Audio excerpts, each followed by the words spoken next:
در دلبونگوی توبه اوید با مویزد شهرک زحمت‌آباد از حادثه‌های سوختار قسم 41 آتش‌نشانی ناحیه واسه مثل امروز هم روزا جامعه پگاهی روزی با خواندن سرود ملی آغاز گردیده نقشه روز پیشنهاد می‌گردد.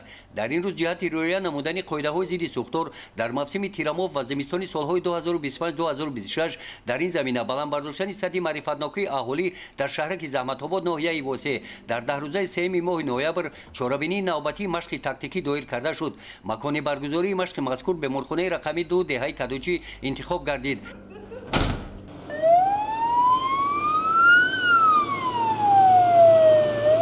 در مؤسسه مذکور مشق امروزه اوید پیشگیری از سوختار، امین نگاه داشتن مال و اشیاء مؤسسه به حالت‌های آماده باشی هنگام سر زدن حادثه‌های سوختار چگونه کارمندان آن آماده میباشند را در بر گرفت. طبق نقشه پیشکی مشق تاکتیکی کارمندان قسم آتش‌نشانی ماشین یاری تجلی به جای حادثه شرطی در وقت پیش بینی گردیده رسیده آمدند. در جریان برگزاری مشق معین گردید که در بیمارخانه رقمی 2 دهه کدوچی دهات بابا شاهیان جهت پیشگیری از حادثه‌های سوختار شرایط‌های لازمه مهیا گردیدند. از حساب کارمندان بیمارخانه دسته اختیاریون تشکیل گردیده است که وظیفه نزدشان گذاشته شده را هدفمندانه اجرا می‌نمایند.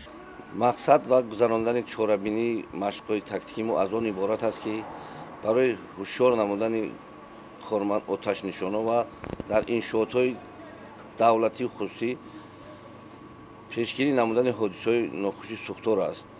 هر یک گذراندن مشق‌های ما با خود یک نتیجه می‌دهد که کارمند چالاکی و دلیری از دست نمی‌دهد و کارخانه‌ها باشند از این مشق ما با خود یک بهره می‌گیرند که از چیزهای فراموش کرده خود را با یک بار دیگر به خاطر می‌رسانند.